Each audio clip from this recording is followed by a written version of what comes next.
Hazreti Mahtumul İşan aydiye awwal ilm dini eylegil hasıl, canına yetişmey acal mahasıl.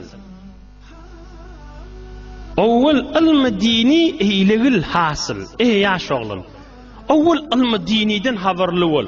Dehret, namazın, guslun tertibi, zekatın meseleleri, bir neçe mesailin ba, erhileyin hakkında, nikah meseleleri, men şunu bileyin nimeli. Canına yetişmey acal mahasıl. Şeriat azalıp din bolup atıl idi ta'tilliydi. Şeriat azalıp din bolup atıl, alimler kim bolup kitap tapmazsın. Şeriat azalıp din bolup atıl, bir vakt bolar deyiptir Mahtumul İşan, şeriat ta'til bolup hiç kim halal haram men iş olmaz, soracak deysen de bu şunur alim adam da tapılmaz deyiptir. Alimler kim bolup kitap tapmazsın. Emin näme kitap okuýan necik bolsaň bir anamly kitapda tapyp bermersiň diýipdir. Emma nygmat ýörek tuqa, ilim ýörek tuqa, janyň menen kadryny bilip ýaşamak gerekdir. Mezhep başymyl ummatyň çyrasy Hazreti İmam-ı Azam Ebu Hanife radıyallahu anh. Tarih kitaplarda İmam Azam'ın 4000 ustadı varmış diýerler. 4000 ustadı. Nähili beýli kän bolýan ustady? 4000 ustad bitir kän bolýa? Ey cemaatler, ey ýaş oglanlar, ey hacı dädeler.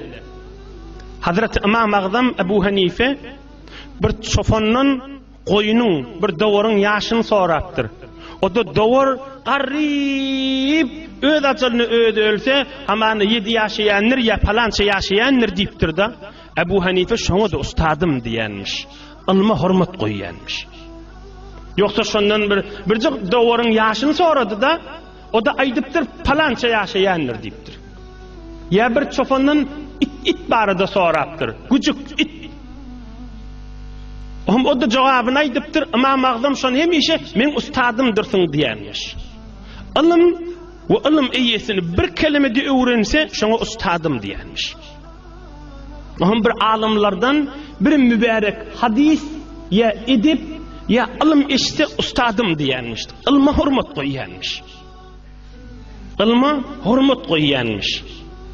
Emma asl ustady, halal haramda ustady Hazreti Fakihul Araq, Hazreti Hammad radıyallahu anh. 18 yıl eline şagirt bolupdyr. Hazreti İmam Ebu Hanife, Hammad Araqda gatyp çoňyr alimmiş. Hazreti Hammad Ebu Hanifeň ustady ki 18 yıl eline şagirt bolupdyr Ebu Hanife radıyallahu anh.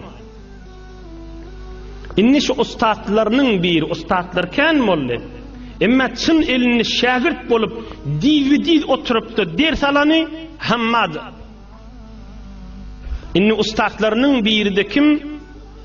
Emma bir çoňyr ustadlarynyň biri Hazreti Ata ibn Abi Rabah. Hazreti Ata, Hazreti Seyyid Şerif Cafer Sadık'ın da ustadlarynyň biri Hazreti Ata diýilýän adam. Hem ilim, hem derman, hem alim, hem evliyalyň görüňüdür. Şodur şu bereketdir. Hazreti Ata, Hazreti Ebu Hanifeň ustadlarynyň biri. Ilim eşten adamlarynyň biri. Çoňyr beýik ulamalaryň biri. Hazreti Ata diýilýän adam, enimiz Hazreti Aýşadan perden aňyrtyny oturup ilim öwrenen adam. Hazreti İbn Abbas'tan evine oturup şagirt bolan adam. Hazreti Ebu Hureyre'nin evine oturup şagirt bolan adam. Hazreti Ata Ebu Hanifeň ustadlarynyň biri. Hazreti Ata aýtýanmış, Peýgamberiň sahabalaryndan 200 nefer dagy men gördüm diýenmiş. Yani Resulullah aleyhisselam'dan sonra dünya gelen adam, emma Peýgamberi görüp musulman bolan adamlara sahaba diýilýärde, şolardan 200 näde men gördüm diýipdir. 200 neferi dagy. Hazreti Ata İbni Abi Rabah. Ben yönü Moğollardan çürüyüm bir zaday deyin. Ata'ul Khurasani başkadır, o değildir ha. Ata İbni Abi Rabah başka, Ata'ul Khurasani başka. Ata İbni Abi Rabah, Ata'ul Khurasani'den çoğuyurrak, alımrak, teverrikrak ve beyikrek adam. Ata İbni Abi Rabah. Ebu Hanife'nin ustadı, kan ulemalın ustadı, Ata'dan soraptırlı, zikir meclisi Allah'ın ağdalayan meclis. Şu meclis kan günahda oturan meclisini yuya diyerler. Şu zikir meclis ne molya deyiptirler. Ata aydıptır, halal haram işleyen meclisindir deyiptir. Namaz ne forum okuyan, aradan ne forum tutyan, nikah meseleleri ağdalaya, muamalat mesele, aluberu meseleleri ağdalayan meclisi zikirdir, o da deyiptir. O da zikir hesabına olayanlar deyiptir. Mesela şu oturuşumuzda 3 otis, hamana şayet meclis başlarından teatükunyança La ilahe illallah, La ilahe illallah, La ilahe illallah. Şayet biz zikri etmedik oturan yerimizde. Son bir adam gurrunmetli Resulullah'ın yaşayışından ve cemaat de eştuati. Ama din meclisi ve zikr meclisi hesap boliyada şey. Hazreti Ata'nın aytyan şey. Hazreti Ebu Hanife'nin ustadının aytyan hükmü şey. İlim meclisi bir de zikr meclisidir. Son zikr meclis Allah'ın ağdalayan meclis nur yağıyandır. Ferişte yağıyandır. Kat ferişte asmana gaşin bolyandır. Biz ilim meclis bir de zikr meclisi hesap bolyandır. Her 100 yılın Allah Teala bir büyük ulemaları Resulullah Aleyhisselam'ın ümmetine iyi veriyor. Onlara müceddit değiller. İnsanlara dini düşündürüp veriyor tədillikten. Dini İslam'ı. Her 100 yılın geliyete müngülenciyle. 400 yıl mı ne olur? Hindistan'la Hanafi mezhep Hazreti İmam Rabbani Müceddit el-Fesani Şeyh Ahmet Sirhendi Kuddise Sirruh dörüyer. Milyonlarca nefer İslam'da kaim durmağa sebep oluyor. Hazreti İmam Rabbani şondan Moğolların biri soruyor. Mektubat şerifinde var, deslakı ciltte Durrul Marifette. Men dersim okuyayım mı?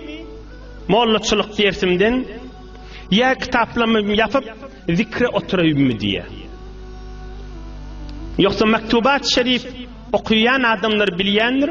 Tamam zikr barada, tarikat, sofçuluk barada dirman kudusi kelimelerden dolu içi. Ol İmam Rabbani cevap veriptir. Ey Molla canniptir. Halal haram kitabını qaim okuy, qovcetdi bil, şoňa kan zahmetini vaktin koy deyiptir.